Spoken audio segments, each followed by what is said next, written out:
Anybody who will adapt to any change, if he or she do not have ambition to grow, do you think he or she will put any effort to learn?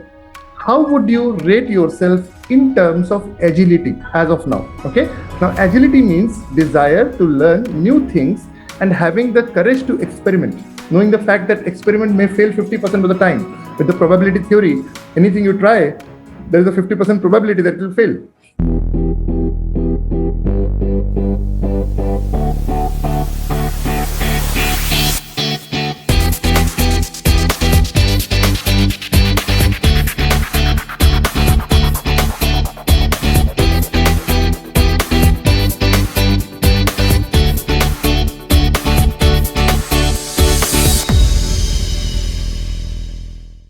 Problem why we face, why we resist to change. The first one is because anytime we are dependent upon others, is it not a frustrating feeling?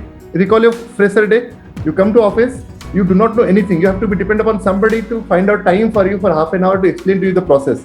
You are stuck everywhere. So that feeling of dependency is so painful that human beings by nature want to avoid that feeling. So what they do, let me not explain, because and typically the pain begins when you are almost 10 years in experience and now suddenly things are changing. So you are as good as a fresher with the old experience. Now old experience has a baggage plus an advantage. The baggage part is that if you are not very clear, if the things which you have learned in the past and today you have to do exactly opposite, then the past experience is actually a liability, correct or not? If in the past what you did, let's say people experience, if I talk about which where people experience can help.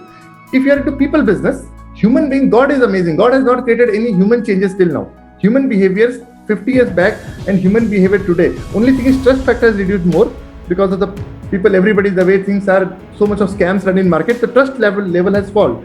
Other than this, human beings are still the same. They need respect, they need love, they need whatever. I mean, if you make them feel important, they are with you. So basic human needs are still there. Other than this, any other experience actually becomes a liability, because the moment we see that, we are always trying to bring the old thing back to the present, and that becomes a problem. So what do you do with that? The first and foremost, I'll tell you, the way you have to do it is just rather than focusing on the negative. So anytime I see a new thing, I know there is a pain involved. The moment a pain is involved, how do you get rid of this pain? First thing first, see the positive outcome which you can get. And I've told multiple times in some of my sessions that there was a time I was struggling to do scripting because I was a circuit designer, and I used to believe that my real passion is in circuit designing. I do not want to get into any sort of Perl scripting, and that is required for data automation. And I was like, forget it, I don't want to do it. But one fine day I realized that if I do not learn it, my efficiency will fall down and I cannot accommodate the work which is required to be done. Obviously, I got it out of warning. The moment somebody warned me, then I got into the work, which is not a positive way of learning, but that is how I learned. And I learned in less than 1 month. I was able to write down a code of 10 to 15 lines to make sure things are working. It took me some time. Basic bottleneck was that I was not willing to learn because I was seeing the pain involved. And trust me, there is a pain. How do you go through the pain? Only option is start seeing what is the positive outcome which you can get. The moment you start focusing on the positive outcome, your chances of experimenting becomes very high.